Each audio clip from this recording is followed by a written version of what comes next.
Percebo muitas similaridades com os processos aqui na região do Recôncavo também, apesar de que a região aqui, o Recôncavo, não é tão distante da capital e tem o acesso pelo Rio Paraguaçu, né? Tornando assim esse acesso de equipamentos e de materiais que suprissem essas demandas, né, de comunicação. Eu acredito que aqui na região teve um processo mais avançado em relação às máquinas gráficas, tipográficas da época, né, que usavam os tipos e os clichês. E acredito também que tenha uma certa parceria com a arte do gravar em madeira, já que é mais simples e o acesso é mais direto, né? Eu acho que, de certa forma, é uma característica, a xilogravura pode ter atendido às questões gráficas, né, das primeiras prensas, sendo um suporte, elas fazendo um paralelo entre si.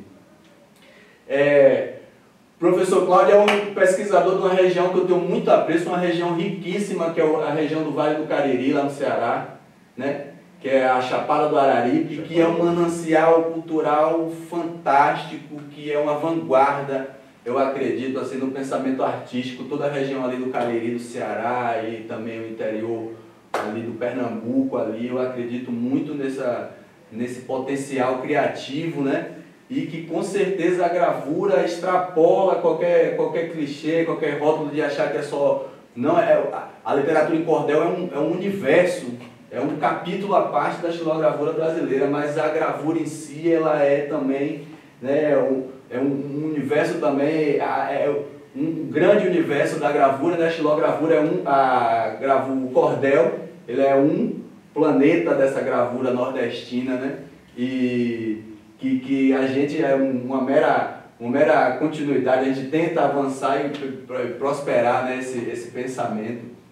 Então aqui também tem toda essa pesquisa, esse contato com artesãos, esses escultores em madeira também, que sempre existiram, né, e que desenvolveram essa pesquisa natural, espontânea, que beira a gravura, ela está sempre em contato também com essa arte tridimensional, com essa coisa do cavar, com lidar com a matéria-prima bruta, né? Então, esse desenvolvimento das artes gráficas da xilogravura nos trouxe até aqui esse ponto que nós estamos discutindo, as importâncias da xilogravura, tanto aqui no Recôncavo Baiano como lá no Cariri cearense, né?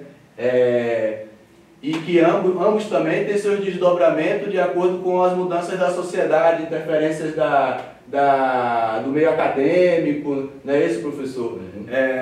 Coletivos que se organizam espontaneamente também, lá no caso do Cariri, para salvaguardar e prosperar essa arte da xilogravura, né? E aí você conta um pouco sobre esse momento em que a xilogravura vai ganhando um corpo mais, vamos dizer assim, mais conceitual, mais artístico na sociedade na realidade, a gravura enquanto arte utilitária, ela se dá até hoje, né? Então vamos colocar que até hoje, se você for lá, né, ou em Juazeiro do Norte, ou mesmo no Crato, você vai encontrar ainda essa xilogravura utilitária, em pequenas produções, onde os próprios produtores, eles mesmos fazem as próprias xilogravuras para poder fazer, né, os rótulos, né, das suas produções. Então, a xilogravura como arte utilitária, ela não morre. Pelo contrário, ela se mantém como uma necessidade mais urgente de uma produção publicitária. Agora, sem sombra de dúvida, a partir da década de 60, né, de 59 a 62, a Universidade Federal, né, do Ceará, na época só a Universidade do Ceará, ela está em construção do seu museu de arte, né?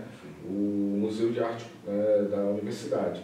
E o reitor, ele era da região do Cariri, o reitor da universidade, né, o Martins Filho, ele é da região do Cariri, então ele pega dois artistas plásticos, né, do Ceará, né, um é do Ceará e o outro é do Recife, que é o Olívio Xavier e o Sérvulo Esmeraldo, e pedem para os dois irem na região do Cariri coletar acervo para o museu.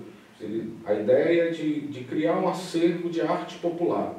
E aí esses dois artistas, eles chegam nessa região, na região né, do Cariri, ali, Juazeiro do Norte, Crato, e né, fazem uma espécie de seleção, né, com vários artistas da região, com vários artesãos. Então eles pegam, né, arte no barro, na madeira, na palha, né? Então eles, de certa maneira, selecionam essas artes, e uma delas é a xilogravura. Então eles chegam, né, na tipografia São Francisco, né, que futuramente depois ia se chamar Lira Nordestina. E a tipografia São Francisco, ela tem uma história à parte daqui, que a gente está conversando, porque é muito longa, mas ela é o final do ciclo das editorações de cordel no Nordeste brasileiro. Né? Então, a história da editoração de cordéis no Nordeste brasileiro, ela termina, na realidade, na Lira Nordestina, porque é a última que vai adquirir os direitos autorais, né, das produções desses cordéis, né, desde o início do século passado, que no caso, Leandro Gomes de Barros, José Martins de Ataliz e depois, né, o Zé Lourenço.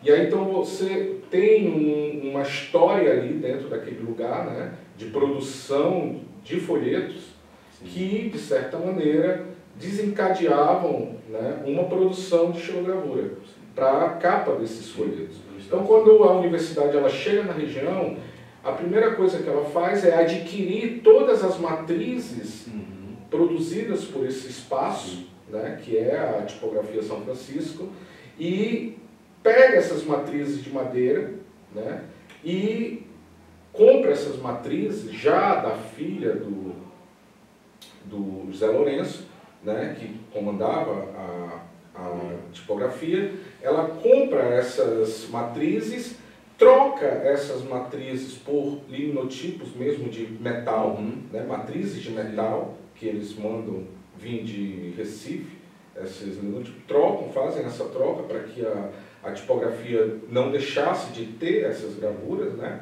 Então ela troca, ela faz um escambo, né? Então, vocês me vendem a de madeira e eu dou para vocês a de metal. Entendi. E aí eles pegam essas matrizes e levam para o museu. Então hoje o MAUC, que é o Museu de Arte da Universidade Federal do Ceará, ele, né, é o que tem em posse a maior quantidade de matrizes de xilogravuras, né, do mundo. São mais de 500 matrizes que tem lá, né, todas, né, de várias regiões, não é só da região do Cariri.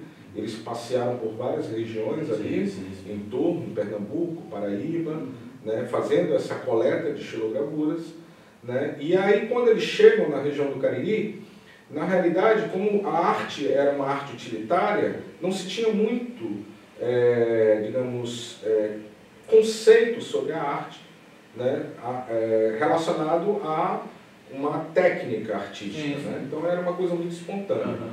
E aí eles fazem um pedido de um álbum, né, selecionam 4 artistas, xilógrafos da região, e pedem esses álbuns para esses artistas. E esses álbuns, quando eles terminam, né, eles têm características já de uma obra de arte, como é o caso da seriação, assinatura por lápis, né, que eles não assinavam, entendeu? Então eles começam a dar algumas características de uma gravura, onde ali futuramente poderia se transformar numa obra de arte. Então, como eu digo, ali, naquele momento em que a universidade ela chega e encomenda e coloca essas condições a esses artistas eles começam a ter uma consciência do que aquilo que eles estão fazendo não era apenas algo, entendeu, utilitário, né, no caso, mas também poderia ser algo, né, como uma obra de arte. Então ali é o momento em que a xilogravura da região ela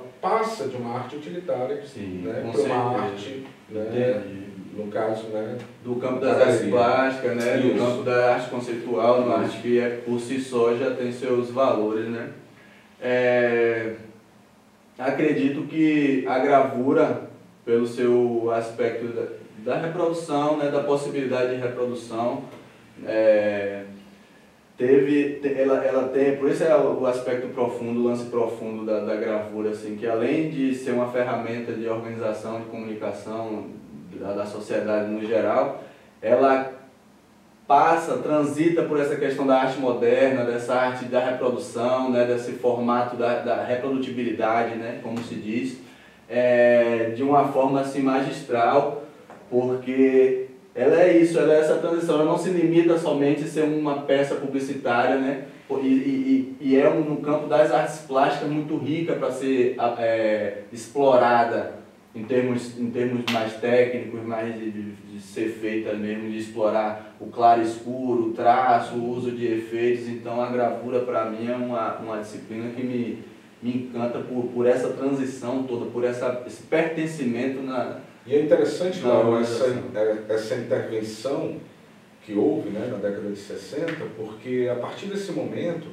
né, você tem aí uma espécie de conscientização entre os artistas, né, que, de certa maneira, a partir do momento que esses álbuns, né, que foram encomendados, eles começam a ir para museus na Europa e começam a ser muito publicizados ali naquele momento. Então esses artistas eles começam a ter um certo, digamos, reconhecimento na arte brasileira, principalmente, né, como arte popular. Né? Há uma autoconscientização do próprio artista em buscar, né, de certa maneira, aprimorar a sua qualidade enquanto artista. E aí você vê realmente, a partir dos trabalhos desenvolvidos por eles, depois dessa intervenção, você vê realmente uma postura, né, de um artista para com a sua arte. Né? Até no plano do engajamento político, social, econômico, né? Porque você sai daquele coisa que é a publicidade da rapadura, e passa a ter uma conscientização política, econômica. Uma manifestação artística por suas com certeza, de certa maneira, uma leitura desse artesão, que agora é artista, né, com o que está acontecendo em sua volta. Exato, que é uma ferramenta poderosa de comunicação, de expressão de novos, né, pensamentos e valores. Você tem essa... E é interessante, porque isso a gente está falando da década de 60, 70. Então, a gente também teve esse período aqui na Bahia, né, lá em Salvador, na Escola de Belas Artes também, quando os primeiros mestres, os grandes mestres daqui da Bahia de gravura, né, que trouxeram também, fizeram esse caminhar da transição da gravura para meras ilustrações ou meras publicidades ou simplesmente ser ilustrações de obras literárias, né, para o campo das artes plásticas também, né. O Hansen, o próprio Hansen Bahia foi assim um gênio foi um grande mestre nessa transição, né, do que seria as artes antigas, que ele bebeu também, ele se influenciou bastante por esse formato da gravura mais clássica, mais padronizada, e fez essa migração assim com uma propriedade e um ímpeto assim muito grande, muito respeitoso.